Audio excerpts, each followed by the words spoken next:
Hi guys, welcome back with me again in this channel. On today's video, I'm going to show you how you can use sea mine in Abyss Roblox. So sea mine can be useful if you want to catch some big fish like shark or predator fish. So in here, what you need to do is just hold it first, and here you can just go near the predator fish, and once it try to attack you, you can just click on it so that the sea mine will cut it.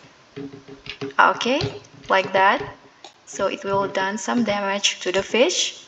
If you have more, you can use it again. So that's all for me. Thank you so much for watching. Don't forget to like, comment, and subscribe, and also click on the thanks. And I'll see you on the next one.